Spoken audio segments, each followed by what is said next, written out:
Bird Brain Podcast. Let's get it. Yes, sir. Yes, sir.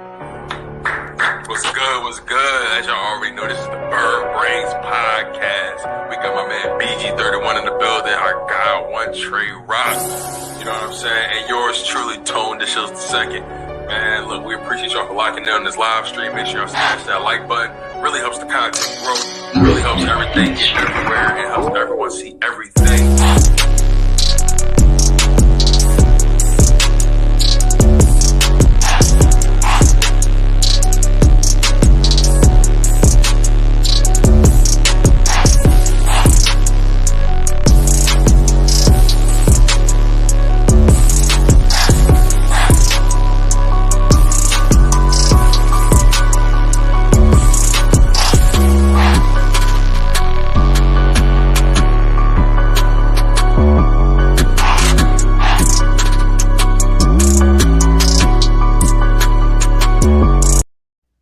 What's good? What's good? What's good, beautiful people?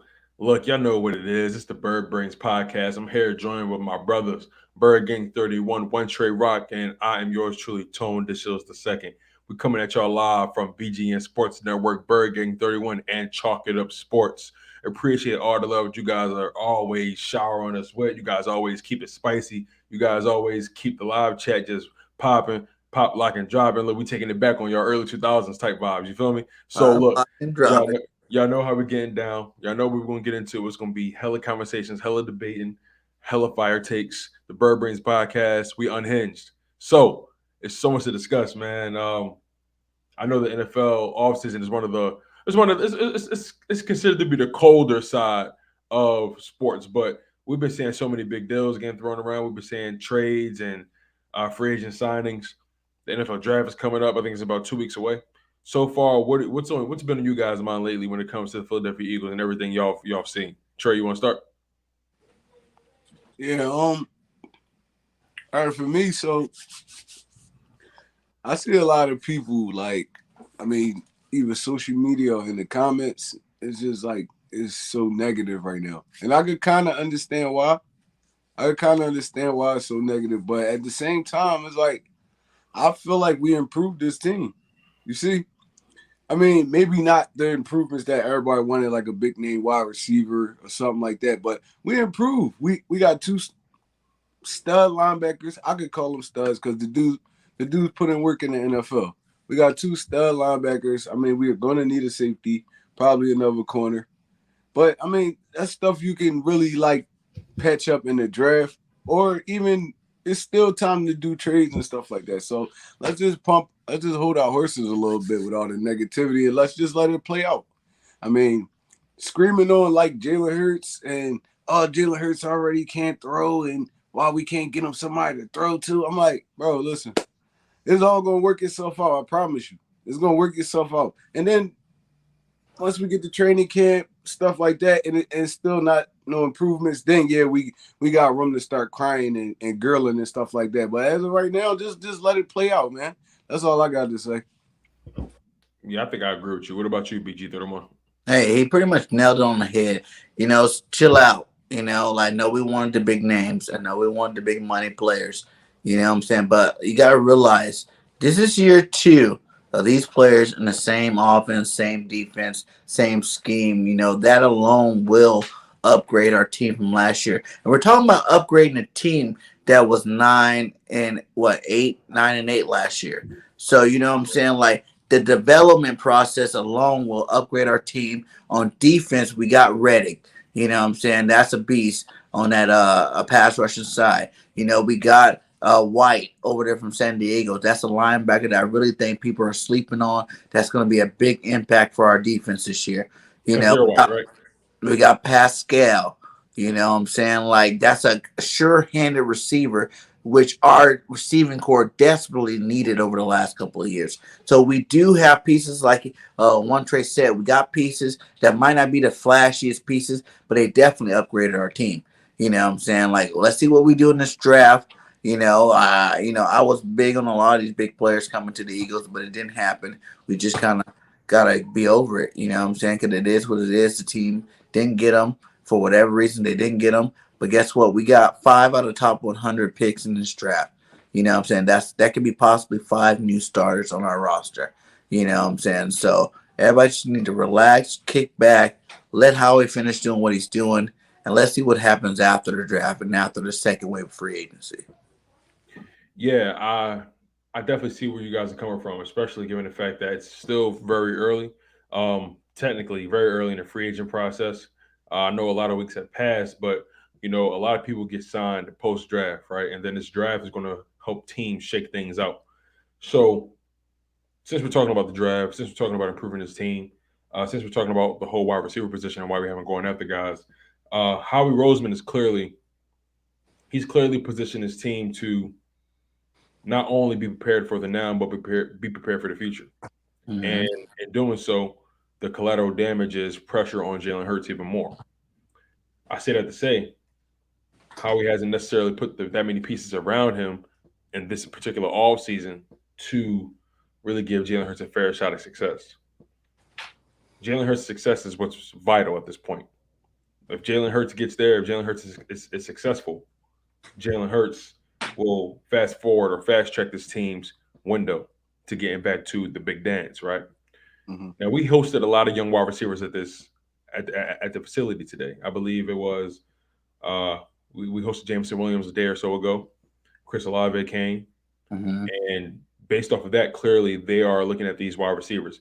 I believe teams only get about 50 spots, 25 spots to give to young athletes to come visit the facility. Not that many invitations can be sent out. So, what do you think the Eagles bringing in all these wide receiver talent through the facility and through the pre-draft visits? What do you guys think that says about their motives or their actions entering the NFL draft? It lets you know that they actually paying attention to it. I mean, in past years, the Philadelphia Eagles really didn't bring too many wide receivers in. So, that lets you know that they're actually like trying to attend to the position. Like I said, we couldn't do it the way that everybody wanted it to, but I wouldn't be opposed to bringing in a Chris Olave, Jameson Williams, Garrett, one of those guys, Drake London. I wouldn't be opposed to because that really immediately upgrades this wide receiver position. It's not a veteran, but is a guy there that can actually make plays. We scream and yell about JJ Arcega-Whiteside and REAGOR, and if we bring any of those dudes in, I feel like that'd be an upgrade to the position. So, I'm fine with it. I'm fine, even if it's not in the first round. You still got a Justin Ross, George Pickens, Christian Watson. There's a lot of dudes out there that can really make an impact on this team. So, like I said, we shouldn't be screaming and yelling so much. All the crying and stuff is annoying. It get annoying after a while, bro. We seeing the same thing y'all seeing, right? The same thing y'all seeing. We seeing everybody else get better at the wide receiver position, and we kind of stagnant. But at the end of the day, I feel like how we got to play to make this offense better, and I just want to see it out. That's all I want to do is see it out. And I wouldn't be opposed to going first round, second round wide receiver either. So at the end of the day, it just shows you that he's paying attention to this position. Yeah, it's funny because you think about these past 2 wide receiver draft classes, it's kind of hard to miss, right? Whereas though in years past, it seems like the wide receiver position, there were always maybe 1 or 2 standout guys, and everybody else were pretty much maybe C plus B minus receivers. Of course you find your diamonds in the roughs, like Michael Thomas or like Antonio Brown, right? But it seems like the wide receiver position is starting to morph into a premium position. You're seeing these guys getting paid left and right. And you kind of compare it to what the running back used to mean to football teams back in the early 2000s, the 90s, and, pretty much back in the NFL golden years. The wide receiver position has become, the running back position has become the wide receiver position. Mm-hmm. And there's so much value in that. If you don't have a star wide receiver or wide receiver that can continuously move the chains, it means nothing. Now, if you got a quarterback that can make guys better, that helps. But sometimes you're only as good as the pieces around you. And it's going to be so important for Howie Roseman to continue to put the pieces around not only this team, but Jalen Hurts and whoever the quarterback is going forward in the long term. I like what we have at Devontae Smith. I like what we have in Quez Watkins. He's a solid number 3. He's more so that utility wide receiver that can break a game with a big a big catch or two every game. You don't really rely too much on Quez Watkins from a volume standpoint, but you get those 2 or 3 big catches in the game that can give him or net him 88 to 121 yards a game, maybe 1 touchdown if you catch one of the deep ball. So he's that big. He's that home run hitter. But they need someone else besides next to Devontae Smith. Zach Pascal won't cut it. Greg Ward won't cut it. Jalen Rager hasn't cut it. J-Jaw has not cut it. They have to invest in this wide receiver position. They actually have no choice, because like I mentioned, the wide receiver position is such a premium. Most of these young guys are realizing that, and they're saying, you know what, I don't want to be a running back anymore. I want to be a wide receiver. That's where all the talent is going, as far from a position perspective. So at this, I say all that to say, it's really hard for Howie Roseman to miss at this point in this era of the NFL. It's almost like he finally got to the era of the NFL where he can actually benefit from taking more risks because there's so much talent at these particular positions he's failed at, like wide receiver. Mm-hmm. Yeah, exactly. And I feel like, he made a decision, when it came free agency, there was some really big name free agents out there to grab up, and he's like, do I want to spend the money that we have on these players? Then we don't really have that much money. Do I want to just try to put all my eggs in one basket and go get one of these top flight players? Or, am I going to use this draft again?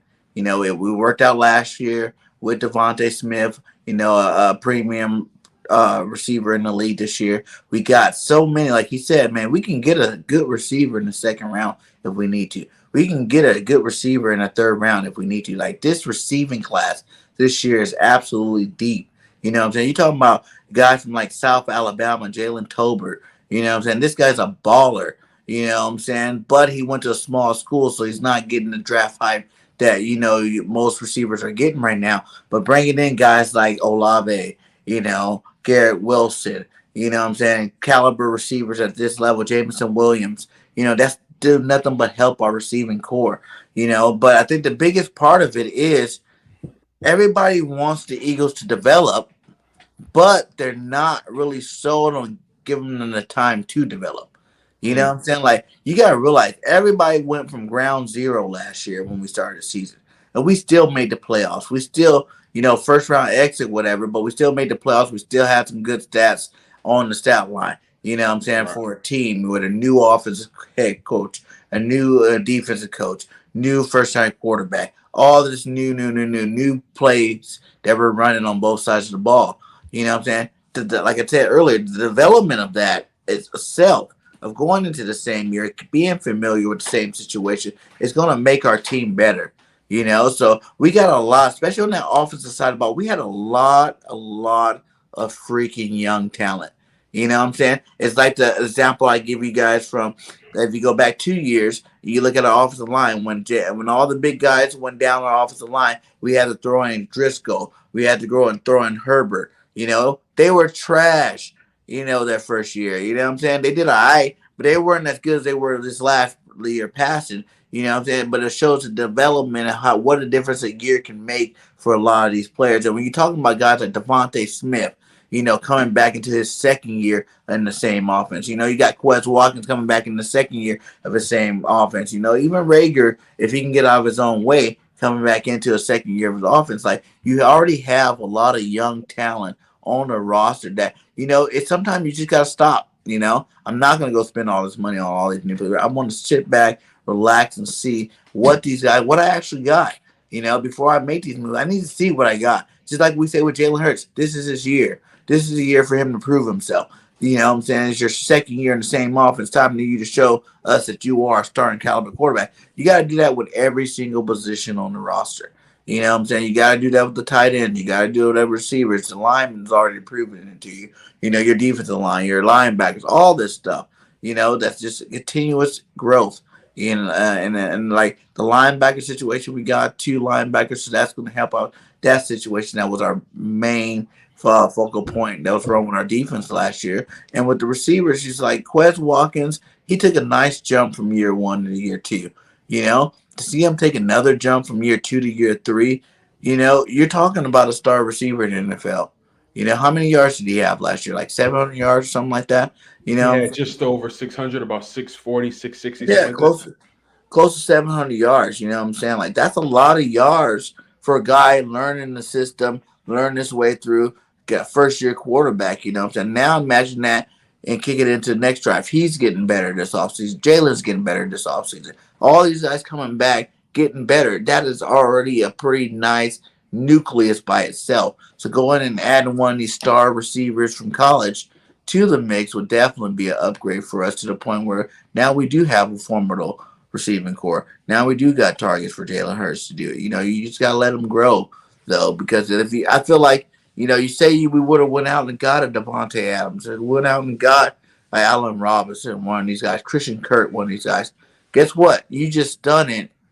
Quez Watkins development. You know what I'm saying? All the hard work that we see him out here doing in the videos that he's posted, and what he's doing in this offseason would be for basically for none because you're automatically going to throw that guy because you're giving the guy the money. You're going to throw him ahead of him right off the jump. So it's like I think the Eagles were kind of smart in that sense. It's like even if you get a rookie that's a stud, Quez still will start the season out at receiver two. It'll be that rookie's job to try to take that second receiver spot from him. If he plays good enough, he'll get it. If he doesn't play good enough, he'll be our third receiver. You know what I'm saying? And either way, we still got a good three. So, what I'm saying? I like kind of the strategies how he's using with this. And like you said, I want to see it play out. Yeah, what I like about Quez is what stands out the most to me about Quez Watkins is his ability to take advantage of his opportunities. Quez Watkins, I believe, if I'm not mistaken, he had, excuse me, Quez Watkins had 62 targets, 62 receiving targets. For the record, he caught 647 yards as well, worth of catches, but 62 targets on 43 receptions. That's only a 19 catch disparity between his receptions and targets. That tells me that when the ball was coming his way, he caught nearly 70% of his passes. That's a great ratio for a guy who wasn't supposed to really have too much or have too many snaps, especially ahead of a first round pick like Jalen Reagor. Jalen Reagor hasn't taken advantage of not nearly as many of his opportunities as Quez Watkins. Quez Watkins had less targets, a little bit more reception yards, but he had over 350, over 400 more yards than Jalen Reagor.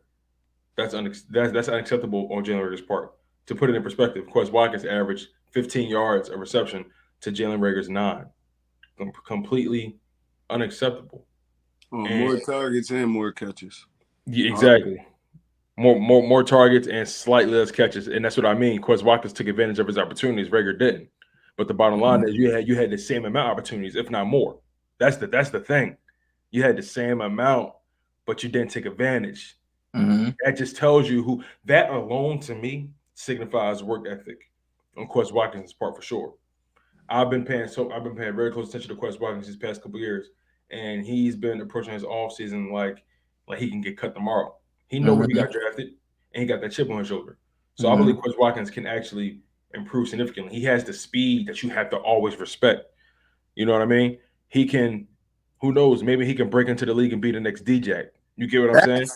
That's very possible. It's possible when you think about it from that perspective, what he has at his disposal, and how he took advantage of the opportunities that came his way this past season.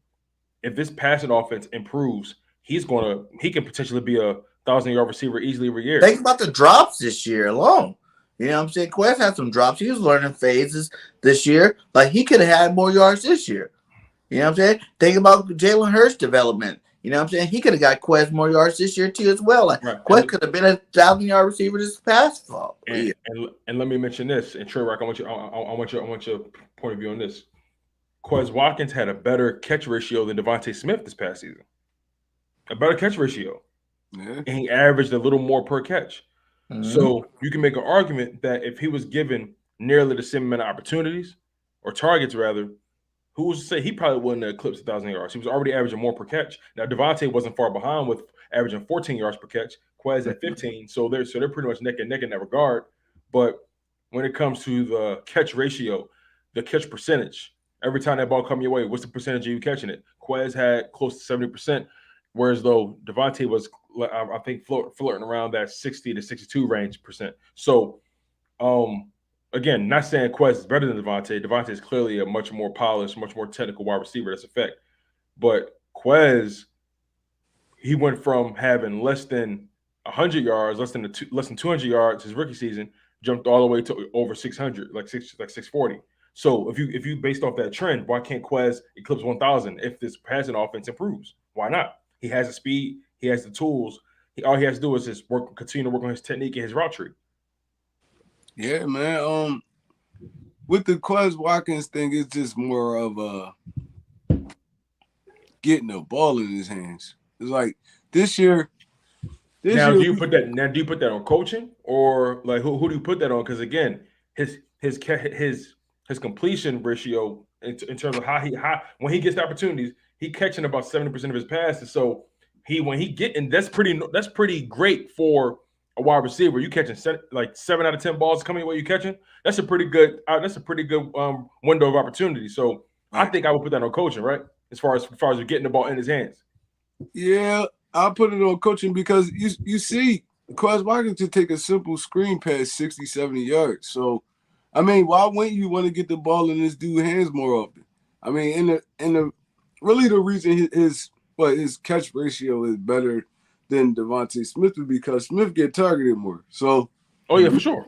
Yeah, Smith get targeted more. So I feel like if we Smith on number one, he's gonna get targeted. Period. Then you gotta feed Goddard, but I feel like we gotta make it. We gotta make it more of a duty to get Quez Watkins the ball because dude is explosive. He's one of the fastest wide receivers in the NFL. Like we seen this dude catch a little crossing route and then take it like 60 yards. It's like in a blink of an eye. So I don't understand. Like if you in like the room, you're in the coaching room, you watching the film. Why wouldn't you want to get this dude the football more? But like BIRDGANG said, we had a lot of young guys in that coaching room. And they looking at it like we got to get him the ball. We got to get him the ball. But one of your biggest weapons is not touching the football as much as he should. So, now look at this wide receiver in lineup. If this was to happen, like this, my fantasy lineup right here, Devontae Smith, Treylon Burks. Remember, Treylon Burks is like 6'2", 225 pounds.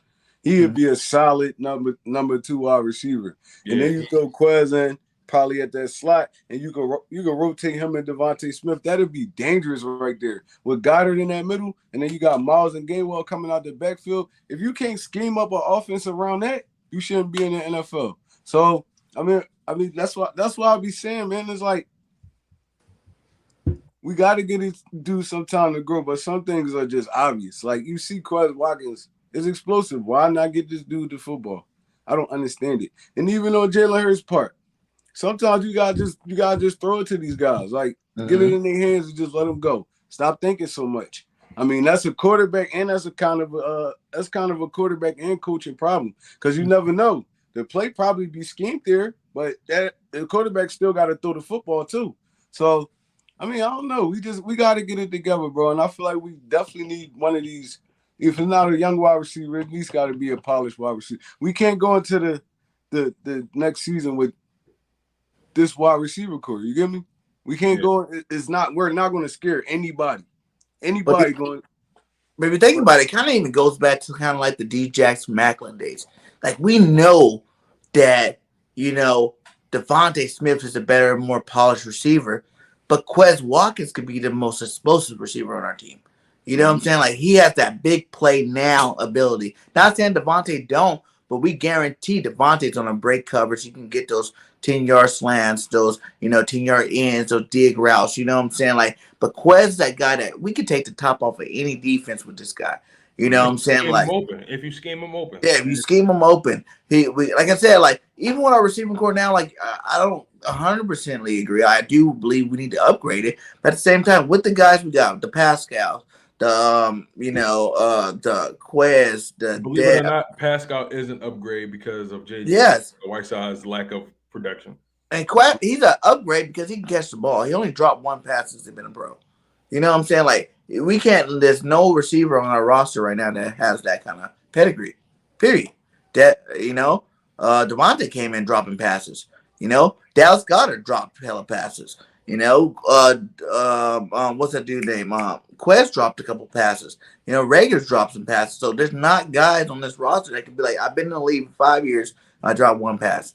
You know, so regardless if you like his fit or not, like he is an upgrade over a guy like JJ Arcega-Whiteside, over a guy like Jalen Reagor right now. He's an upgrade. So, like you said, I would love to get another one of these guys, but you got to look at, like I said, the development of those top two, the Quest Watkins and Smith. That's the year one and year two jump in the same offense should be big enough to make these guys instant stars in the NFL. You know what I'm saying? Like, you can't be too picky and too baggy for it. Like, that's how you make new stars. You give them the opportunity to go out there and shine. You know what I'm saying? Like, if they don't shine this year, then I can see the receiver. You know, us going, okay, whatever. We tried with the, draft picks. Let's go out there and go grab one of these top flight receivers, in free agency. But you got to give these guys the time to develop. And I think that this year is going to show that, Howie made the right decision by not overpaying for some of these guys like Christian Kirk, and the rest of these guys that got paid out there in free agency, and sticking to your guns and understanding the development process. We're trying to build a team that's going to be good for years. We're not trying to build a team to try to go after the Super Bowl this year and that's it. Of course, we all want the Super Bowl this year, but I'm just saying, like, in general, you're building a team. That's what he said he want to do, and we got to let this guy do it. I would agree. And he said, what do you think about Moorhead? Are you confident this dude can develop talent? That's seen it yet. I'll be honest, I'm still 50-50 on Moorhead because he doesn't really have much to show for his success except for Quest Watkins. Everybody else has pretty much been fool's gold. Devontae Smith kind of already came in with a starter kit, so it's kind of like hard to give him credit for him. So it goes on his resume. He failed Jalen Reagor just as much as Jalen Reagor failed himself. It goes on his resume. Just how defensive line coach Tracy Rocker had his team being one of the worst teams at getting sacks last season. It goes on his resume, regardless of how we want to slice it. So Aaron Moorhead still has a lot to prove to me. I'm not going to. His job is not safe by any means, but he's returning, and continuity is important from a coach's perspective. So I can't get mad at that.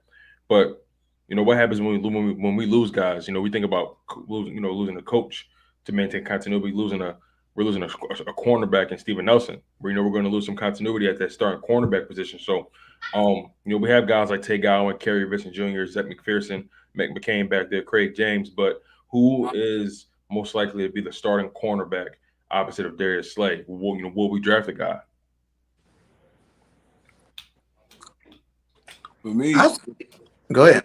I'll be fine with drafting the guy, but like I always say, is you don't have to have three dominant receivers. You get me? We got Avonte Maddox was the best nickel corner last year. Darius Slay always does his thing. You already know what you're gonna get from him. I mean, if you could get a dude that's at least like he can at least hold it down over there, you don't have to go after no big star or nothing like that. Or I mean, if you're gonna get a rookie too, either you're gonna go get a rookie. I mean, it's so much like hold on, my fault. It's so much veteran leadership in that secondary right now. I feel like they can string a young guy along. I mean, get him where he needs to be. You're gonna have to take his lumps because who are you gonna pick on? You're gonna go after the young guy, the rookie, the dude with the least experience before you go after a Slay or Avonte Maddox or somebody like that. So he's gonna get his fair share of opportunities to go after the football. I mean, and then with Slay and them guys back there, they could coach him along. I mean, he's gonna give up some plays. Any player in the NFL gonna give up some plays. I mean, so we don't necessarily gotta have a dominant corner over there. I feel like a McPherson, a Gowan, them dudes could battle it out, and they'll fare okay over there. Or you go get a Sauce Gardner, Booth, Stingley, one of those guys. They'll fare well over there just because they're not out there by themselves. They're out there with some veteran leadership and some dudes that played in the NFL and played that position for a long time. So, I mean, I feel like they'll be fine either way. No, with that corner spot, man, we done already brought in who? Sauce Gardner. You know what I'm saying? We've been looking at Stingley. I feel like those are two positions that I can see getting picked in the first round. Get a receiver, get a corner. You know, you kind of solidifying in two different spots. You know, you're receiving, you're giving Jalen Hurts a big target that everybody been dying for, been waiting all season for. You know, like you said, if we got a solid safety unit, you know, that second cornerback, I feel like if we can go out there and say we signed a Honey Badger or something like that, I feel like, you know, you don't even really have to draft a number one cornerback. You know, we drafted one kind of early last year, McPherson. At the end of the year, we picked up three young cornerbacks in Tay Gowan. I forgot the other guy's name, Colvert or something like that. And that guy that came over from Indy, and they never even played it down last year. You know what I'm saying? They're more learning the scene, you know, practice squad type players. So we don't even know whether these guys can play football or not. You know what I'm saying? Like they're still like in the unknown area. So we do, but I do know that those guys were definitely bigger cornerbacks. You know, big physical type cornerbacks. So maybe he had this plan to not even worry about playing them this year. Let's save them for next year when no one's really thinking about it, and then bring them onto the squad. You know what I'm saying? Like, and let them produce then. And they have a little bit extra time to get prepared for the NFL and for a starting position. So, in terms of like, if we don't get a, you know, Honey Badger, and we're still going into the draft with a safety in mind to pick up, then I think we should go out there and go ahead and grab one of these guys. I like the fact that Sauce Gardner, I want him on a team, obviously, but I like the fact that his stock is rising at a fast level. You know what I'm saying? Like, this guy's growing really fast, you know, and he went from like being late first round to middle first round. And now you're hearing the guy talk coming in the top 10. You know, that's going to push a guy like Stingley back. That's going to push, you know, some of these other guys, McDuffie and all these other cornerback, Elam, you know, Booth Jr., like all these guys back. We have Booth in the building too. So if we grab anyone, I feel like with the receiver and cornerback spot, if we grab any one of these legit guys, you know what I'm saying? There's like 7 on both sides. If we grab any one of these legit guys and throw them into our offense or our defense, we're going to be in good shape. Yeah, I would agree with that for sure. You know, thinking about the draft and plugging in these young guys, you know, we got a mock draft coming up. So let's get this thing on the road if y'all ready for that. Let's do it. All right, let me share the screen. Now, I proposed that we did a 32-team first-round mock draft like we did last time. Mm-hmm. So let's do that one more time. All right, let's see. Give me one moment, you guys. Mock draft simulator. Bada bing. Bada boom. All right. All right, so Birdman, I need you to add it to the stream, and I can control it from there. There we go. All right. Got to get more buckets off the screen. Now, we're going to do this 32-team mock draft. We're going to be controlling all the teams, you guys, in the first round. So let's make this exciting. Yes, sir. I don't think I did one where we do every team. That's good. We can all go back and forth with who you like. Exactly. So we're all going to just rotate. So BG, you go first. Trey Rock, you'll go second, and I'll go third, and we'll just keep going, and we'll just keep rotating. All right. All right, sounds good. All right, let's do it. I think so, a little bit there, Don. He's a little bit. We'll see what happens with him this year, though. All right, so Bird Gang, you go first. Okay, so Jacksonville Jaguars. First pick of the draft. What would be my main focus? You know what I'm saying? Like, you need defense. You need offensive line to help Trevor Lawrence. I'm going to go ahead and say the Jacksonville Jaguars will draft Aiden Hutchinson to help with that defensive side right off the jump. You know what I'm saying? Don't let him go to Detroit, his hometown. Let's go get this stud. Let's add him to the roster, and let's get after the quarterback, you know. Okay. Now, Trey Rock, you're at number 2 for Detroit. How do you think Detroit is going to approach this second overall pick? All right, so the Detroit Lions basically need everything outside of probably the quarterback position. So you got to go best player available, man. And I feel like the second best player available right now would be Kyle Hamilton. Versatile safety. I mean, you can move him all around. He could play the He could play the nickel position for you. He could play a linebacker position. He could drop back deep. He's just an all-around solid football player, man. So with the second pick in the draft, the Detroit Lions picked Kyle Hamilton, University of Notre Dame. I like that. I like what you did there. All right, so Houston Texans now. Houston, like you said, with the Detroit Lions, Houston damn near needs everything. They certainly believe in their quarterback. I forget what the guy's name is, but he has some pretty decent games. Mills, I think. Yeah, Davis Mills. Yeah, Mills, right. So they need everything, but at the same time, they, in my opinion, are going to try to fortify that defense. They brought back Brandon Cooks, their number one wide receiver. So I wouldn't be surprised if they try to go defense and get some more swag back. They lost J.J. Watt, so they would love to fill that up again. So I think they would most likely go Kayvon Thibodeau from Oregon. Thibodeau's nice. So next, BG, you got the New York Jets. We're on the Jets. All right. Now, if I'm the Jets GM, you need talent on both sides of the ball for real, for real. They really do need to take the, best player available. But at the same time, I would go more towards helping out my young quarterback stay upright. So if I'm the Jets, I'm going to help out. What's his name again? The quarterback for the Jets. Kyler. Zach Wilson. Zach Wilson. Yeah, I'm helping out Zach Wilson. I'm getting Evan Neal. I'm throwing him on that offensive line, and I'm going to give him a little bit more time to, develop his plays and, make some plays. So let's protect the quarterback there in the New York area. That's smart. Now, Trey Rock, you got the New York Giants picking at number 5.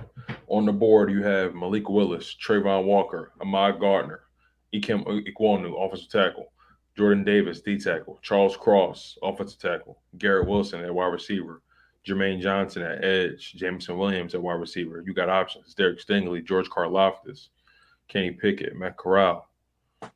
You got Olave. You got some options. How you going to approach it?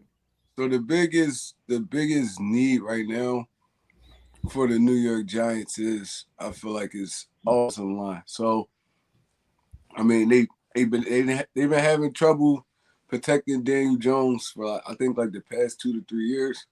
I mean, Saquon Barkley's getting frustrated over there. So the best thing you could do is bring out offensive linemen in for these dudes, man. And I'm gonna go. What? I can't pronounce his name. Equan. Are you talking Ikem Ekwonu from North Carolina State? Tackle. Yep. Say it again, Tom. I be messing up. I be butchering that name. I be killing his name, man. Bro, for real, I might listen. It's a strong chance I'm saying it wrong too. So don't bait me. I don't even try no more. I just say the left tackle from North Carolina State. The equal guy. That all the dog. That's what we're picking. Oh man, True. Right, so who's been coaching BG31? You're funny. I got the Carolina Panthers at 6 now. Carolina, they're an interesting team because they were actually supposed to be better than what they did this past season. And they have Sam Darnold, who they're not sure about at all, and it's going to be interesting to see how this team moves forward. They have some decent wide receivers, and they have a decent running back, but they don't have the quarterback, in my humble opinion. But they did lose their edge rusher and Hassan Reddick. That's a huge loss. That is. But I believe the quarterbacks in this draft are actually going to start to go around this point in time. And if I'm being honest, we all know these teams always take their chances on quarterbacks. Like, it doesn't matter how bad the class is, a team is always going to reach. And with the number 6 overall pick, I say the Carolina Panthers are going to choose the first quarterback off the board, and that's Malik Willis. Ooh, bring them Cam vibes back. I like it. That boy got an arm too. That boy can throw the football. I tell you that much. Yeah, and I believe, if I'm not mistaken, where he went to school, Liberty University, that's in the Virginia area. not too far from the Yep. Carolinas, so he'll be right in that area. Why not, right? I like that pick. I like that pick.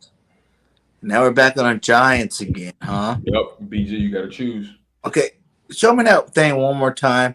What did it say that the Giants may need towards besides offensive tackle? It was tackle, wide receiver, guard, center, corner. They need offensive line and wide receiver and corner. okay. Now, I like that, Drew. Because they pick it. I do believe that they need a new quarterback. I do. I firmly believe that, but I don't think they're going to go that route this year. No, they won't. I'm gonna have to see who's on our board here. You have Trevon Walker, edge rusher, Ahmad Garner, cornerback, Jordan Davis, D tackle, Charles Cross, offensive tackle, Mississippi State, Garrett Wilson, Jermaine Johnson, Jamison Williams, Derek Stingley Jr., Trevor Penning, George Karlaftis. let's double dip, man. Let's double dip at offense. You know Offensive what I'm saying? line? Offensive line. Because they really do need it. I don't know if they actually will do this, but to be honest, everybody says that Daniel Jones needs more time. He needs better offensive linemen. That's the only problem. They got receivers over there. They got a running back if Saquon stays, obviously. They got good running backs over there, but they need protection for this Daniel Jones to find out if he really is that dude or not. So I'm not sure who their left tackle is already, but we drafted. Oh, we drafted a walkway. Now let's go ahead and throw Cross in there. You know what I'm saying? So now you got two rookie bookend tackles that you're gonna have, to support for Daniel Jones. You got protection for the future and the here and now. So that excuse, if they go into next offseason, they can be like, hey, we don't need line because we definitely solidified that line this year. Okay, Trey Rock, you got the Atlanta Falcons at 8. How they picking? All right, so we all know the Atlanta Falcons lost Matt Ryan this year. Yep, they also need an edge rusher. They need a wide receiver, a running back, a corner, a linebacker. All right, so basically the Atlanta Falcons are rebuilding right now, and the best way you can rebuild is go ahead and go get your quarterback now. So another quarterback going in the top 10. Okay, with the Atlanta Falcons, I'm gonna go ahead and I'm gonna take Kenny Pickett, the University of Pittsburgh. You got to get you a quarterback. The whole point of rebuilding is you're gonna rebuild. So we're gonna start from the quarterback position, and then we're gonna just fill everything around him. So with the 8th pick, I'm taking Kenny Pickett, University of Pittsburgh, and also I'm gonna grab him because Seattle picks at number 9. So if they somehow they're gonna try to jump y'all. Because they know you're probably gonna pick one of those quarterbacks. So, I'm staying put, and I'm grabbing Kenny Pickett from the University of Pittsburgh. It's funny you say that. The Seahawks are also in need of a quarterback, and since Malik Willis and Kenny Pickett are off the board, I say the Seahawks are going to go Matt Corral. So that's three quarterbacks going in the top 10. Yeah, that would definitely be a move. As Philadelphia Eagles fans, we happy as heck right now. Oh yeah, we loving life right now. Like woo! All the guys to get moved back. Now let's get back to the Jets here. The Jets is probably gonna go in here, and we're gonna solidify. They need safeties, linebackers, corners, edge, and tight end. But we're gonna take care of that corner situation right now. Now that they went out there, and who do I have them drafted last time? They drafted a lineman. They drafted offensive lineman. Yeah. Now we're going to go defense, and we're going to go get Ahmad Garner. You know what I'm saying? We're going to lock down that cornerback position. You know what I'm saying? For years to come, bring the next not Steven Island. What's his name? Darrelle Revis to the Jets, and go get Ahmad Garner. Trey Rock, who you got for the Washington Commanders? Bum, ba-dum, bum, bum, bum, bum. All right, so I know this is going to hurt Philadelphia Eagles fans, but Washington they have a stout defense already, but that middle linebacker position is what they lacking right now. I feel like I already know where you're going with this. Yeah, I feel like what's the guy named from Kentucky? that played for them last year. I feel like he's more of an outside linebacker than the middle. So I'm gonna go ahead right here, and I'm gonna go. Damn, my fault. Hold on, I'm blanking right now. Devin Lloyd, Nakobe Dean. Nakobe Dean, that's what I wanted. I'm gonna go ahead and grab it. Like, no. And stick him right in that middle with that linebacker, that solid linebacker core. That'd be dangerous for us. And he's gonna be our starter for like the next 5 to 10 years. So that's a solid pick for Washington. So I'm going to Kobe Dean from the University of Georgia. I'll be so pissed. Yeah, that would be annoying. That was so the Vikings. The Vikings, they lost some key pieces this offseason. But they need a corner, they need defensive tackle help, safety, edge, linebacker, they need D-line help. They need a whole front seven. So I wouldn't be surprised if the Minnesota Vikings try to solidify a defensive line and they would go Trevon Walker out of Georgia. Ooh. Ooh, that'd be nice. That's actually a really smart pick for them. That they can definitely use a guy like him. Right. He's versatile as well. He can not only rush, but he also can drop back in coverage as a spy and potentially, cover the middle of the field or cover those athletic quarterbacks, sideline to sideline. Yo, there's a lot of teams that pick twice in this first round. That's crazy. Yeah. There's I think there's 8 teams. Sheesh. And they picked before us. Both picked. Yeah. And now where we at, the Texans? Yep. And who they pick the first one? Kayvon Thibodeau. Oh, they got Thibodeau's on the first one, so they already went and attacked that defensive side of the ball. So now let's go out and let's go get this Mills guy. If you think he's going to be your future, you're not going to go out there and draft a quarterback. Let's go get this guy a target. I'm saying they're going to go out and get Chris Olave, and bring him to the Texans. To be their next big Chris Olave is the first wide receiver off the board. Interesting. Yeah.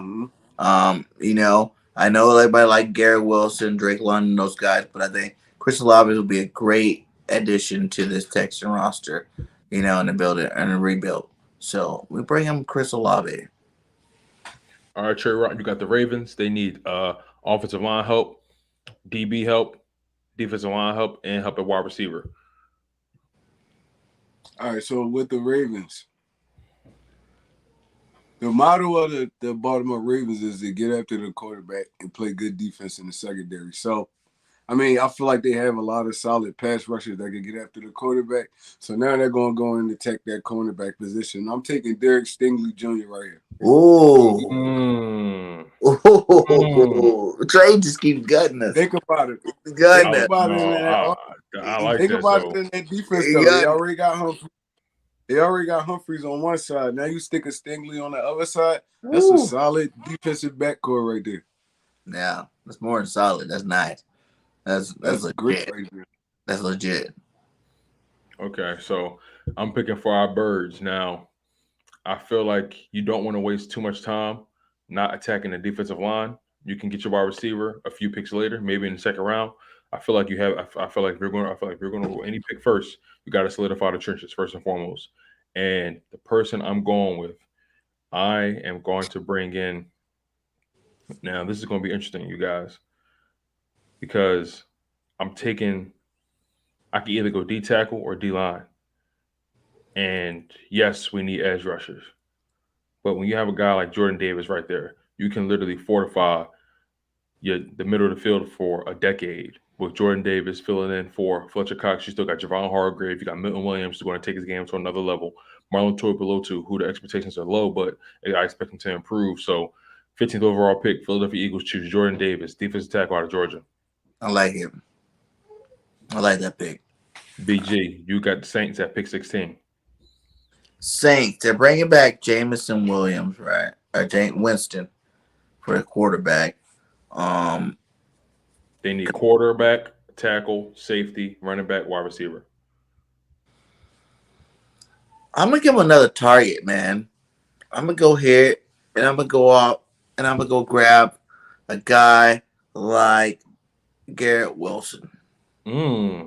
We're gonna bring him in and pair him up with Michael Thomas. I like that.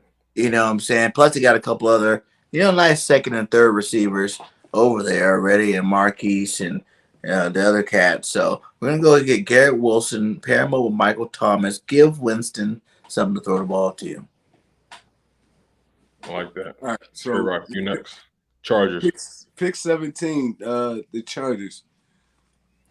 I feel like they shored up a whole lot on defense, so I don't feel like they're going to attack that area in the first round. I feel like it's going to be a wide receiver because Really? Yeah, because you think about it. I mean, Justin Herbert can't have enough targets. You get me? So you add another wide receiver to this wide receiver core with Keenan Allen and Mike Williams. Another and the Chargers, they like those big basketball player type dudes. So I'm gonna go Drake London right here with number 7. Oh, that's wild. I didn't see that coming. Oh. Drake London to the Chargers. Did not see that coming. And he stays in Cali. He's right there. I like that. Hero. And you're right. All those receivers are tall as hell in LA at the Chargers. So you just add another big body over there. Justin Herbert will love that. Yeah. All right. So I believe that the Eagles, they want to dip into that wide receiver room because they know they don't want to pay big money to these major guys already in the league. They want to try to develop a guy pair with Devontae Smith, Dallas Goedert, Quez Watkins of that mindset. So if I'm being honest, Devontae is our route runner, our guy to get separation. And then you got Quez Watkins, who's the home run hitter, the guy who's the speed demon. You need that big body chain mover, someone who's going to be physical, not only in the run game, but also physical in the passing game. It's going to dominate the 50-50 ball. I'm going Traylon Burks from Arkansas for the Philadelphia Eagles. That's a fan favorite. It's a fan favorite. Got to. All right, so the Saints back up again. BG, what's good? We just got him a receiver. Let's go on the other side of the ball now. I'm going to give the Saints, I wanted to go safety, but I don't really think another safety is going to go in the first round here. What I'm going to do is I'm going to give them another linebacker. You know what I'm saying? They're going to get this off-the-ball linebacker. We're going to bring in Devin Lloyd to the New Orleans Saints. You know what I'm saying? That air rusher off the end, coming in hot, getting to the quarterback. Devin Lloyd, I can see him playing in that nice gold and black. Okay. Trey Rock, you got the Steelers. All right, so the Pittsburgh Steelers. What do we know the Pittsburgh Steelers to be? A great pass rushing team, right? So, right here. Quarterback, corner, DBs, offensive line, wide receiver. All right, so I'm gonna ignore all of that. I'm gonna go right here with George Karlaftis, pass rusher for the University of Purdue. Now, picture this dude. That's interesting. That's nice. TJ Watt. That's nasty. Picture this dude on the other side of JJ Watt. Oh my God. Scary. Who's stopping that? That's scary. Who's stopping that? Mm-hmm. So who's that linebacker they got? That what's his name? That linebacker? Devin they got it's a linebacker. The one from Jacksonville. They just got him Miles, too. Not Miles Jack, but they got what's his name? Devin Bush. Devin Bush. Yeah. That's nasty. They got Bud Dupree. Oh and yeah, that's crazy. I don't think Bud Dupree there no more. He left probably 2 years ago. So I think the Patriots. I think that Buffalo game is going to be a thorn in their side, and they saw the talent disparity between their weapons. I think Bill Belichick knows that if this kid Mac Jones is going to succeed, he has to have more people to throw to besides Nick, but more people to throw to besides N'Keal Harry. So I wouldn't be surprised if the Patriots took a chance on a guy like Jamison Williams out of Alabama. Oh. And they just got Devontae Parker over there. That's a nice receiver. Alabama throwing the ball to Alabama. Sheesh. Man. Sheesh. I was just about to use him for Aaron, to be honest. That Jamison Williams, Devontae Parker combination going to be interesting, right? Yeah. That'd be nice. All right. So now we're at Green Bay. You know, they got backs. They got the quarterback. The line's decent. Also, they just signed Sammy Watkins, by the way. Just give you a heads up. They just Who- signed Sammy Watkins. Who, Green Bay? Yeah. Oh, Okay. snap. I didn't even know Okay, so that. that helps out there. They re-signed Rasul Douglas. I'm gonna give Green Bay Andrew Booth Jr. Woo! Interesting. Like So that one. Pair that of means, that means they have with Rasul. That means they have Rasul Douglas. They have Kevin the other guys. Well, the corner. What's his name? Jair Alexander. Jair Alexander. That's crazy.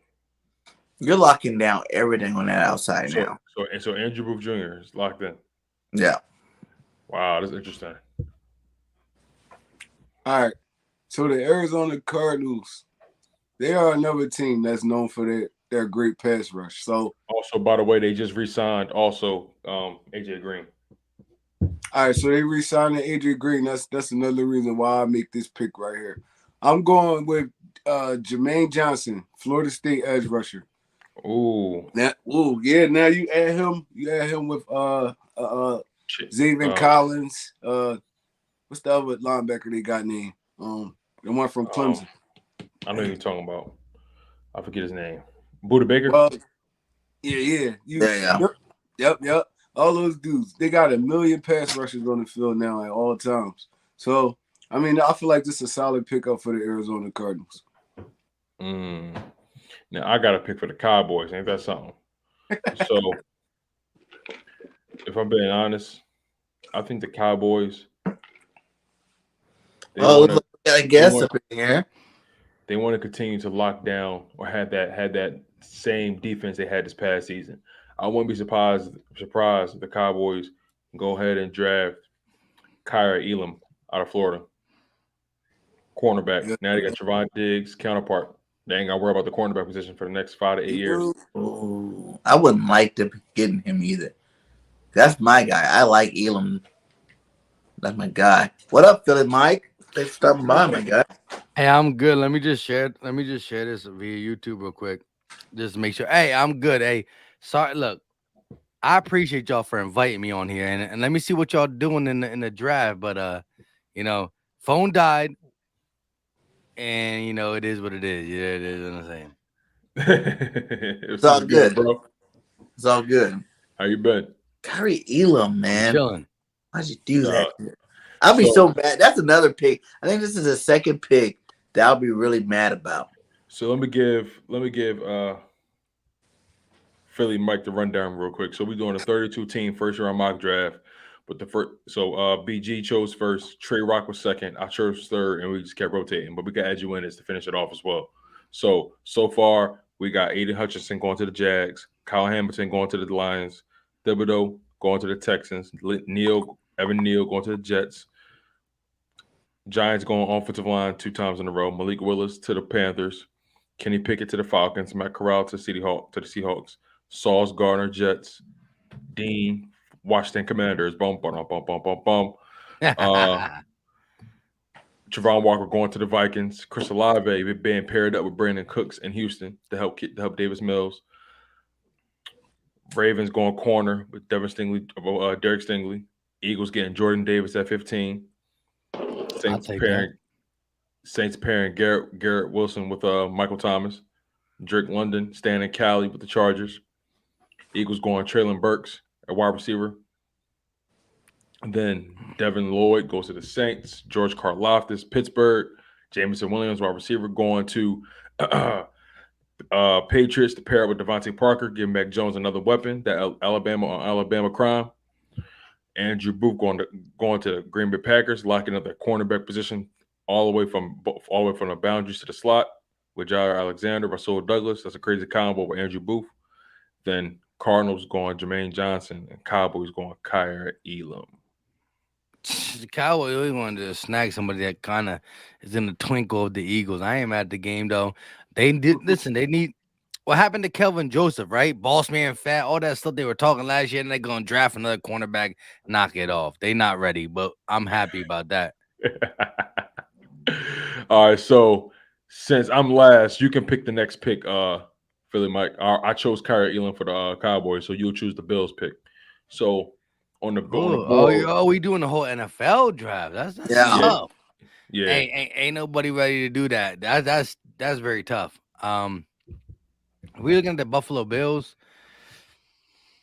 Now their needs are right now are corner, defensive line, offensive line, and running back. On the board, you got Trevor Penning out of Northern Iowa. Oh, it's Zion, over.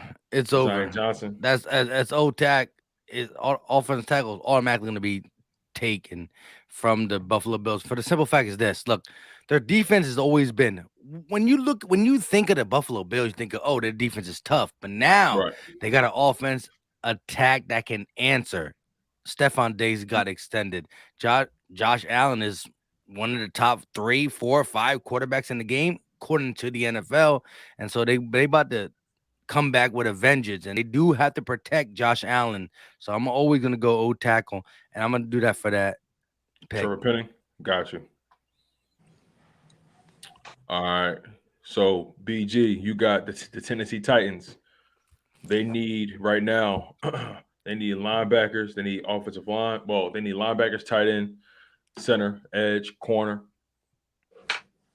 Remember, Got they you. did. You Remember, already they said did. it. I already They heard did who I Julio. want right now.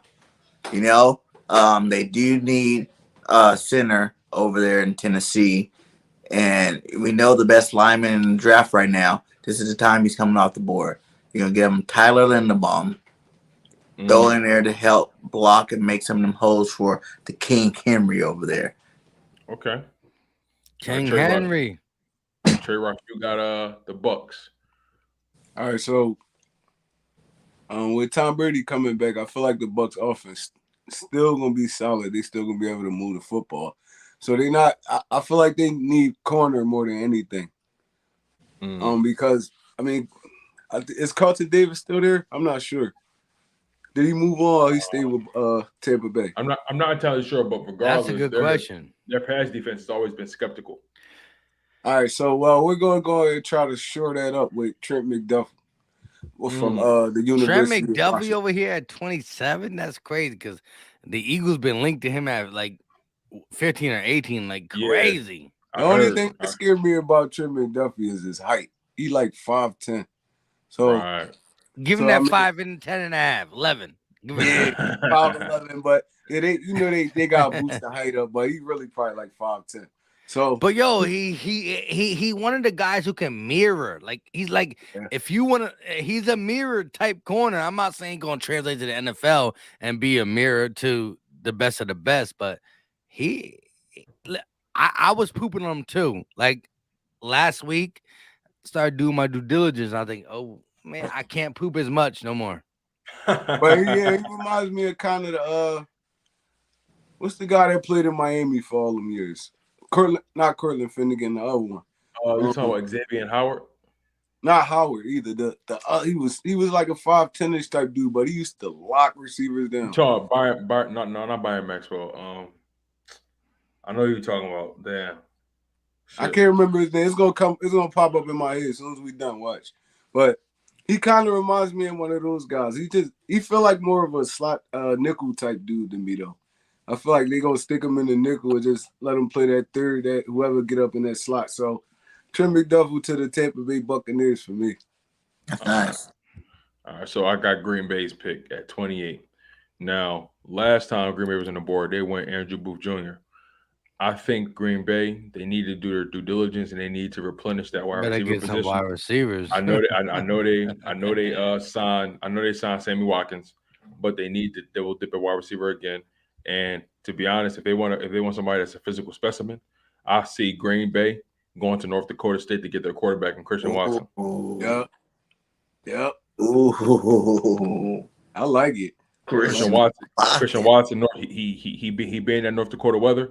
You know, Wisconsin is right next door. Why not? Facts. That's good. He's a bigger body like Devontae Adams. Well, actually, believe it or not, Devontae Adams is not as big as you may think. But I feel you though. Mm-hmm. He played big though. That's why. Yeah, he played big. He played big. So Philly Mike, you got the Kansas City Chiefs first pick at 29. Where they going with it? Low key, I love the Chiefs because they've been in the game for a minute and they got our coach. But I kind of want. I'm tired of seeing them shining. But let me see what they got. Um, the Chiefs, you look at them like they lost in the playoffs, but like, did they really lose? How did they lose? But they did lose. Let me see what their needs are. The needs, Chiefs needs, I they think they got need a them wide at receiver. safety, wide It- receiver, edge, corner, So tight end. all right, so this is still the first. Oh yeah, this is still the first round. I came in late, but I didn't come in that late, right? So we gonna definitely get a wide receiver. Uh, where where the wide receivers on the board? So receivers, you got Jahan Dotson out of Penn State, Alec Pierce out of They're not about to Cincinnati. do all that. Go to their knees again. One more time. Need they need a safety, edge, corner, tight end. All If I'm right. being honest, I wouldn't be surprised if they actually went safety and got Daxton Hill or Lewis Sinnet. Yeah, both these boys, I would love to see low key just hanging around at 50, but they're not gonna be hanging around there. And I'll take honestly, as much as I like Lewis Signs and I be capping for him in my videos, I'm gonna take Daxton Hill. And I'm not capping like negatively. Listen, Daxton Hill, I didn't even think he would be a possibility for us, but Daxton Hill, yes, I'll take that if I was a Kansas City Chiefs. Sure up. Honey Badger gone. Who listen, I don't know if he's gonna show up my defense on the back. I don't know if he's gonna be all that in a bag of chips. You just got that Honey Badger out of LSU.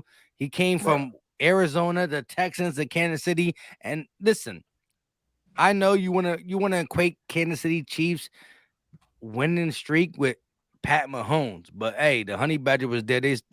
When the Honey Badger was there and Alex Smith was there, they still won 11 games. So I'm just saying he has a way about commanding a defense, and I would love to come to the Eagles. Why ain't it happening? But with that being said, go ahead and give them that new safety, Daxton Hill.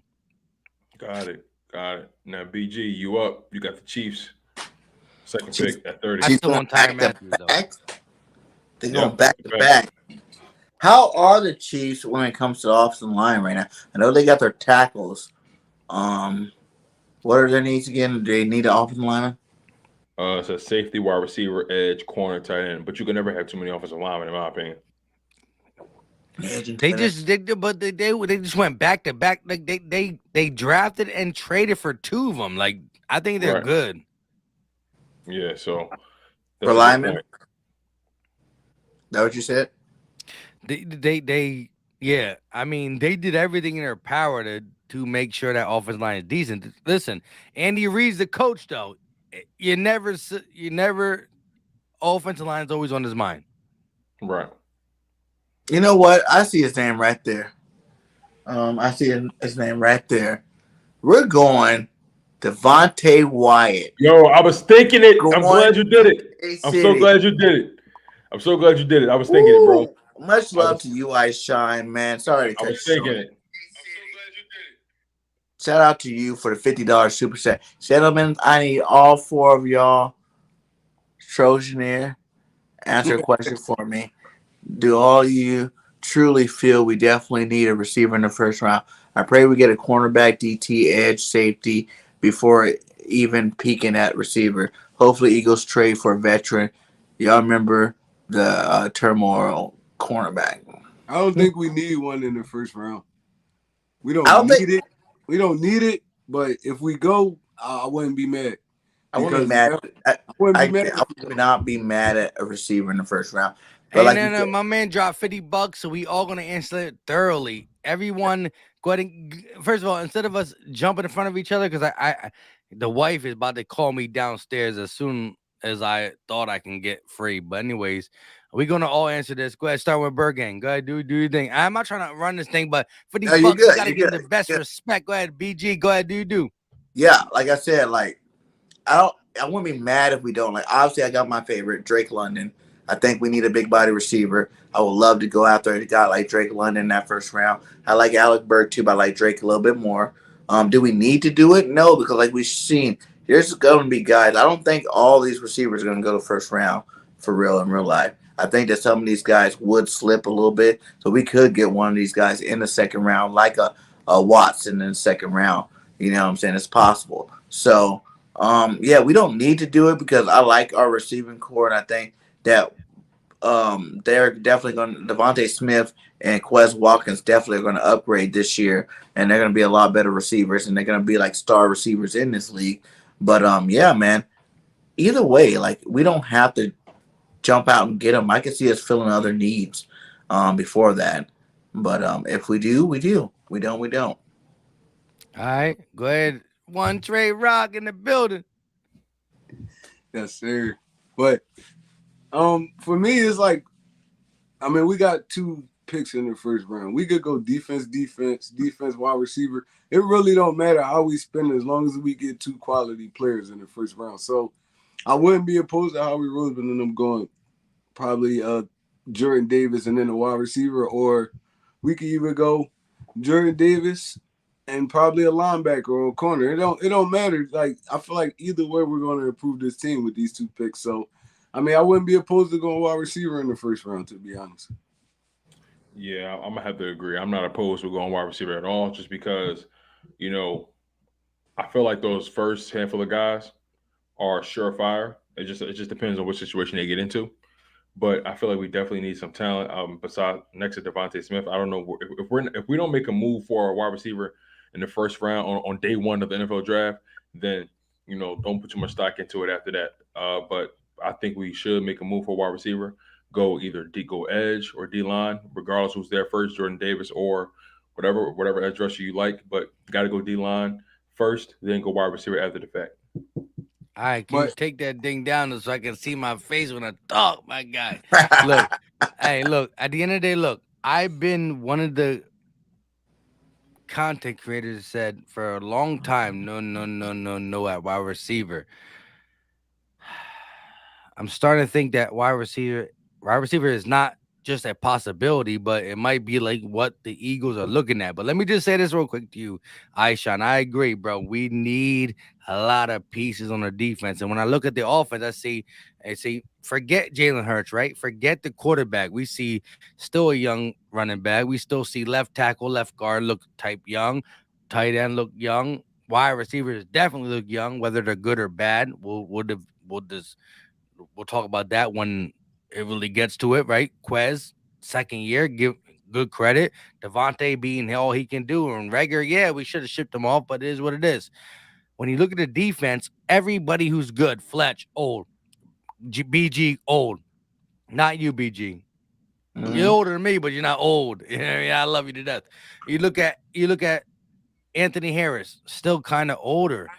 Every playmaker for the defense on the Eagles is old. So I ain't mad when Aishan says, like, look, I understand that, right? A wide receiver would be beautiful for Jalen Hurts development.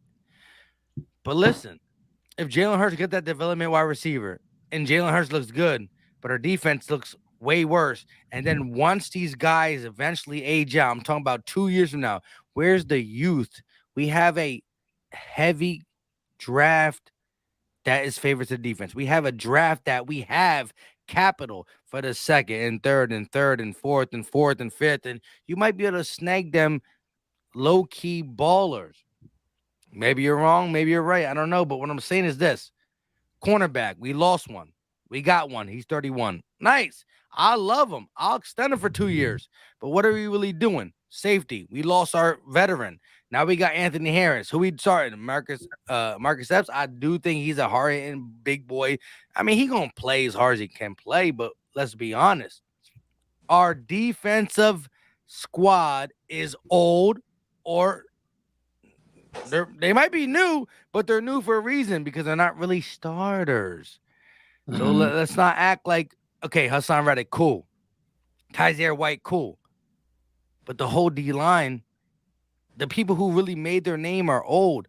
You got to start doing this. Listen, I just put a video out, and we were second in the NFL in the last 21 years.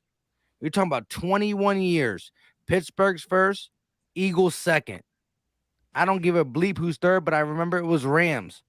The Eagles in 21 years have been one of the best sacked teams in the game. Our defense relies on our D line. What are we doing? Last year we were 31st. Yeah. That has to do with Jonathan Gannon. I understand that. But at the end of the day, as much as I want a cornerback, and we need that, we need a lot of stuff. We need a wide receiver. But let's get back to why the Eagles have always been relevant. Our D line's always been popping, and I still think our D line is still stout with Fletch, Hargrave, Sweat, and a rotation piece of Barnett. But we still got to add to it. And before we start saying let's get the pretty offense without really knowing the quarterback is there, and I if you watch my channel, you know I'm a Hurts believer, but I'm saying 20 years we're second in sacks. That is our MO. How the hell we were 31st last year? I don't know. It might due to coaching. It might due to the fact that we are neglecting it, but we have to pay attention. That's all I'm saying. I believe wide receiver could be taken. But listen, I'm 31 years old. I'm not BIRDGANG 31, but I don't know my Eagles without having a fierce pass rush. And guess what? Last year we were a laughing stock. That's all I'm saying. So. I definitely agree with you on that. Eagles definitely got to fortify the trenches like every year, no matter 20 years. Draft, we were number 2, but in 20 years we're number 2. That shows what we do as a team. That's a fact. That's big facts. That's big facts. We also know the NFL is an offensive league now too. So you definitely have to put some points on the board too. Honestly, correct. But correct. Let me say this. You gotta have those edge rushers. You gotta have those guys that's always dominating the trenches. We saw in the Super Bowl. We saw guys. We saw high flyers on in the wideout position. But let's be real, guys like what's my man there that just signed to the Bills? Von Miller. He was dominating. Hey, let me just say one thing real quick. You gotta have these guys that could get to the quarterback. You got to. Let me just say one thing. If this is a quarterback league, the best thing to stop the quarterback is not the cornerback. It's the defensive line. If you push you make them make mistakes, the first opportunity to make a quarterback make mistakes is an edge rusher or a D tackle, DD line. That's how you win. Even the pass rushing linebacker. That's true. Exactly. Right. All depends how you scheme it up. So, we get into the end of this mock draft. We got Trey Rock picking for the Bengals. The Bengals, they obviously have made some moves in the free agency when it comes to offensive line. But again, you can never have too many offensive lines. They need help in the trenches at D tackle as well. So how do you think they attack this their first and only pick in the first round? I mean, the Cincinnati Bengals are picking at 31 for a reason. I mean, they don't need a lot to really run it back with this football team. They definitely need to shore up that offensive line. And I'm gonna go up there. I'm gonna go what's his name? Zion Johnson. I'm gonna go up there and grab one of those offensive guards. I mean, more people up front to protect Joe Burrow so he could do his thing. So I'm going offensive line for the Cincinnati Bengals. Feel you. That's a solid pick. Solid. And you never know how it may go. He may be a solid rotational guy that that guy that can play left guard and right guard. You never know. Right now in Detroit, this is I believe their last pick in the draft as well. It's crazy they chose so early and now they choose so late. But Detroit, they could use help all over. Obviously, they chose Kyle Hamilton at safety.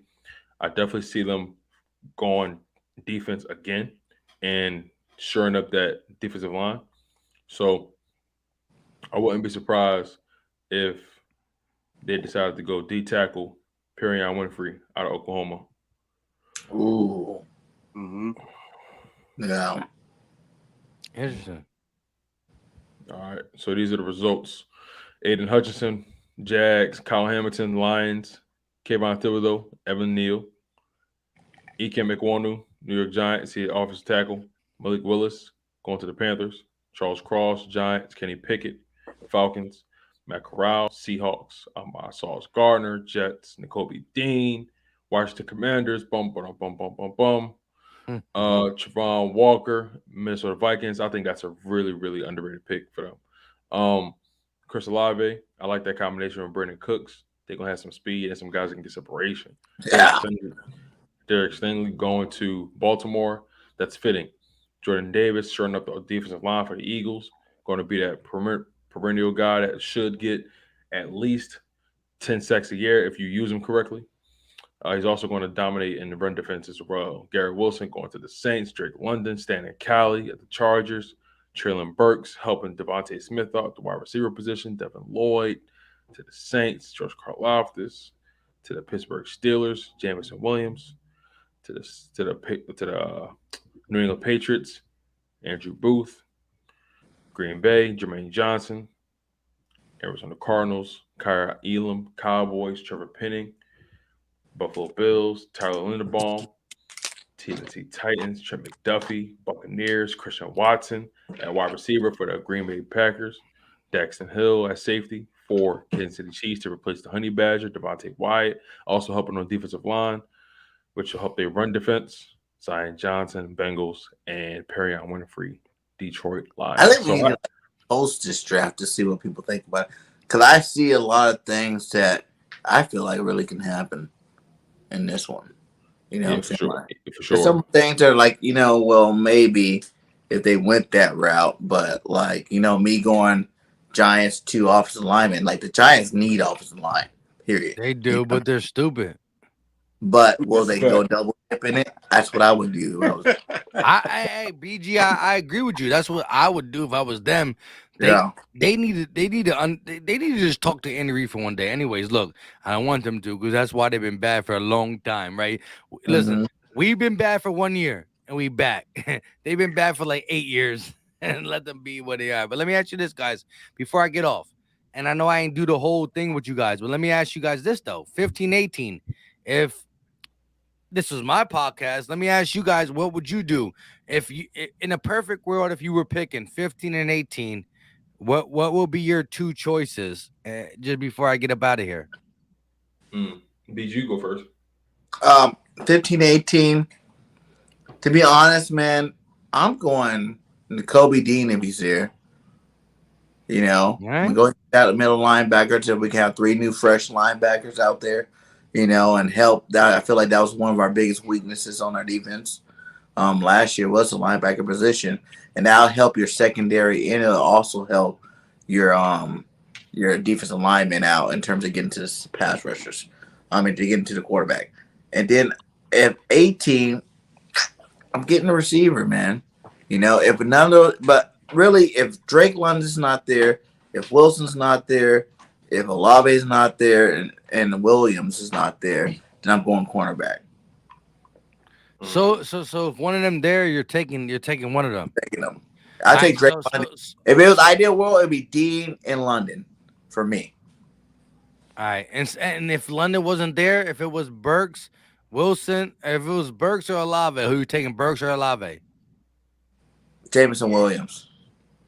I said Burks or Olave. I know. I'll take Jamison Williams. Like, I'm at the game. I'm bigger on him than I am either one of those guys. You Alabama boy, boy. I ain't at the game, bro. That dude's both of those guys, Drake London and Williams, are both considered in their own right the best freaking receiver. Hey, James Williams would be a top 10 if you know. You and Drake London, if he wasn't hurt too, the dude was on pace for 2,000 yards. Come on, my guys. Like, none of these receivers that are getting drafted that played the whole year are even close to 2,000 yards. I ain't mad. Go ahead. One Trey. 15-18. All right, for me at 15, I feel like I'm going defensive lineman 15. So it either D tackle or DN. I mean, if Jordan Davis not there, I don't know, it's hard, man, because the Philadelphia Eagles, we really just need that dude we could stick in there. He could be there for about 10 years. So there's a lot of dudes like that in this draft too. It could be linebacker. It just is. It's kind of hard. I wouldn't want to be in this draft room, to be honest. Like at all. I wouldn't want to be in this draft room at all. I'm not even gonna lie to you. But if I had to pick, and Jordan Davis was sitting right there, I'm going to go get him because, in all reality, this is probably Fletcher Cox last year with us. So, thanks. I mean, we need that guy you could put next to Hargreaves, and he could dominate like just as much as he does. So I'm going defensive lineman right here. I would take Jordan Davis if he's there. And at 18, that's hard because I want to go linebacker here. I'm not even gonna lie. If a Nakobe Dean or Devin Lloyd sitting there, I'm taking them. Me personally. I'm taking them. I'm going defense. But I mean, if those dudes just so not happen to be there in like a Stingley drop or a Booth, one of those guys, I'll go corner too.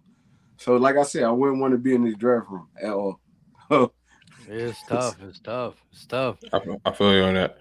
You know, if I'm being honest, you got to go pass rush and you got to go explosion. So I'm going, I'm going edge rusher in that first round.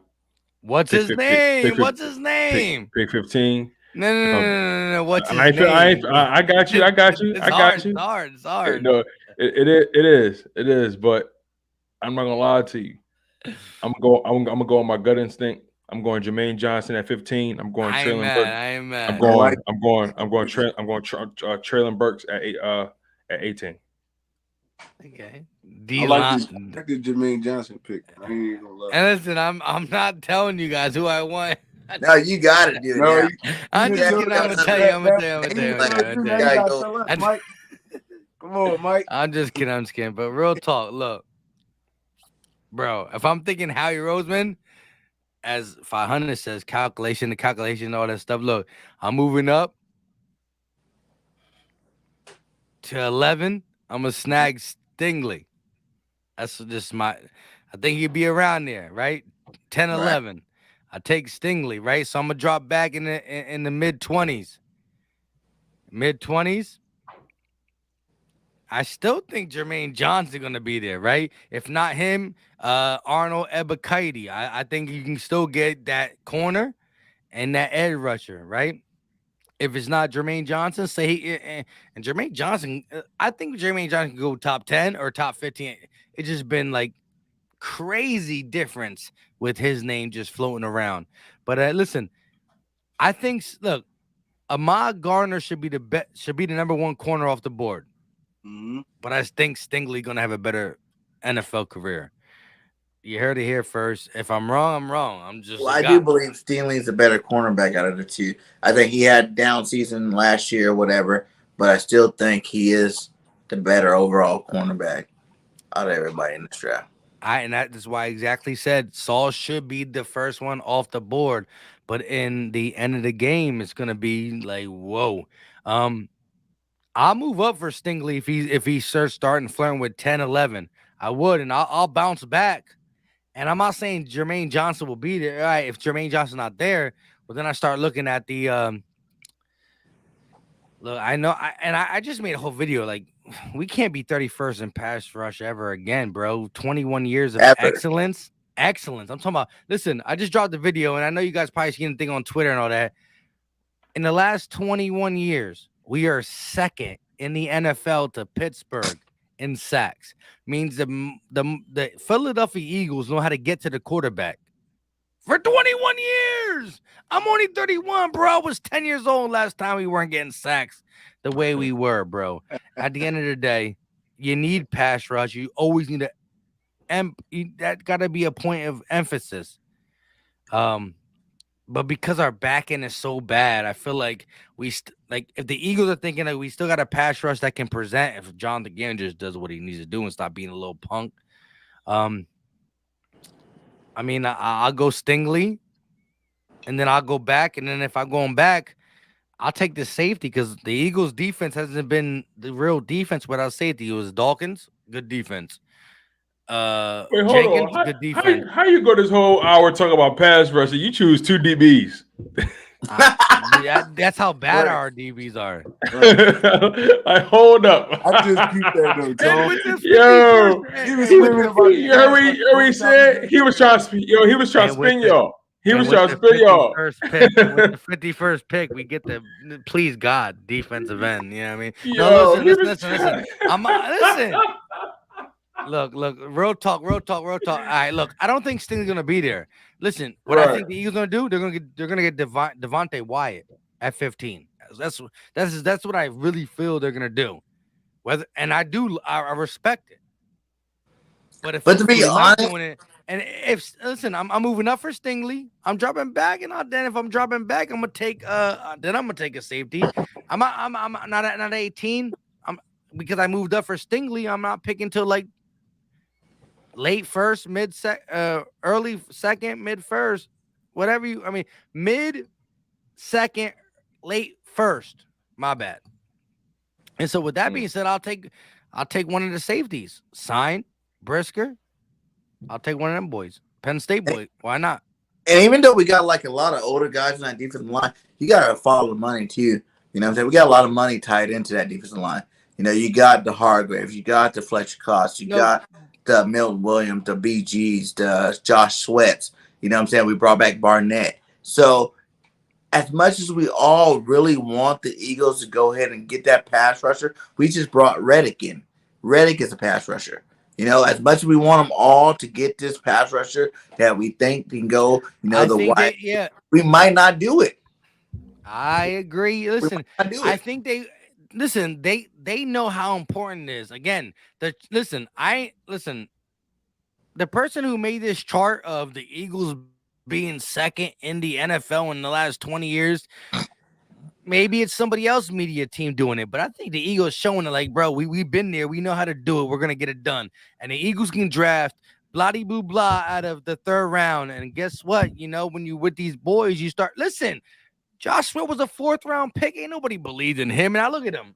He's wiping it off everybody he comes through, right? If the man was in the game, in the playoff game, might have been a different scenario defensively. But, honestly, you know, though, Josh Sweat only went in the fourth because of injuries.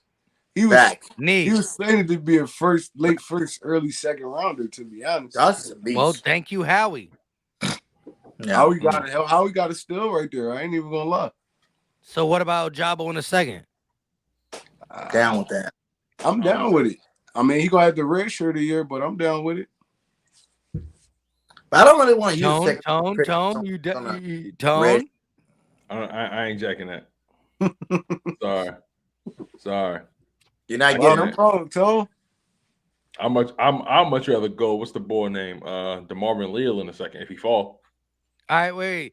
Give me your concerns of drafting Ojaba with the 51st pick, once upon a time top 13 prospect.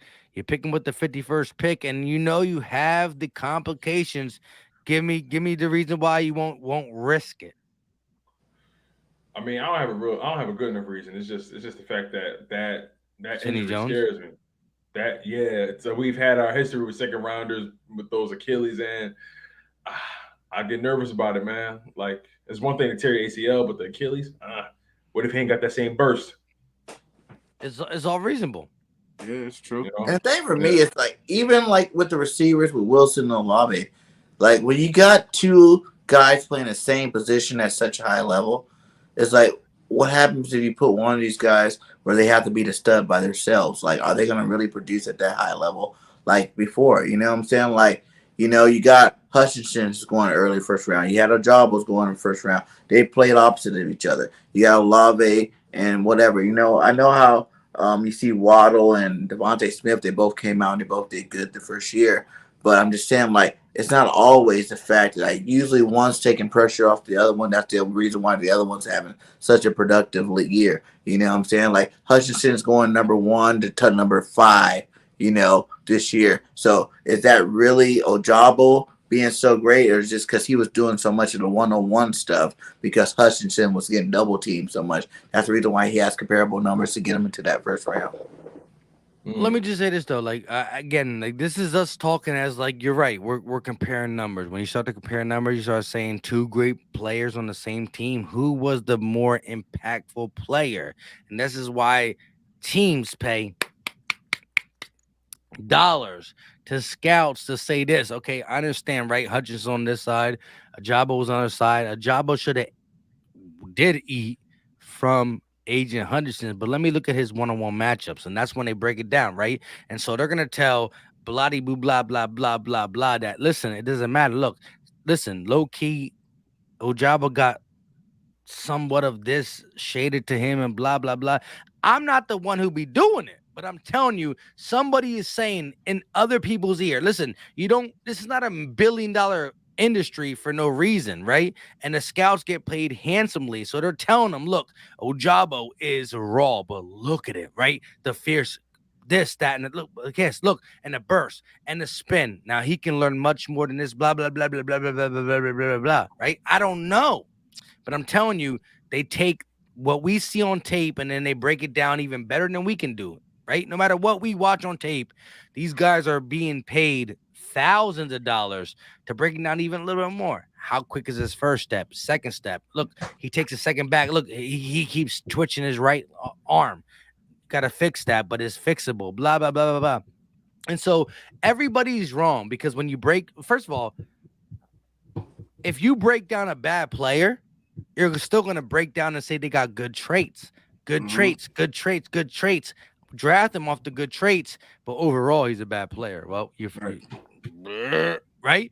But even Jalen REAGOR, if you line him up against the average person, he'll say, oh, he can do this and that and third, but he just can't do it in the game, right? So at the end of the day, you're going to miss, you're going to make.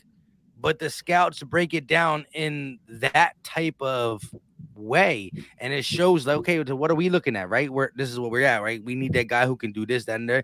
And it's a collaborative effort, and that's why you hit and you miss. The scouting team has been low-key pretty good. It's been the organization that step away and say, bro, I like your opinion. I pay you all these million, but I ain't meeny, money, mo. Can you talk about a toe if you let him go?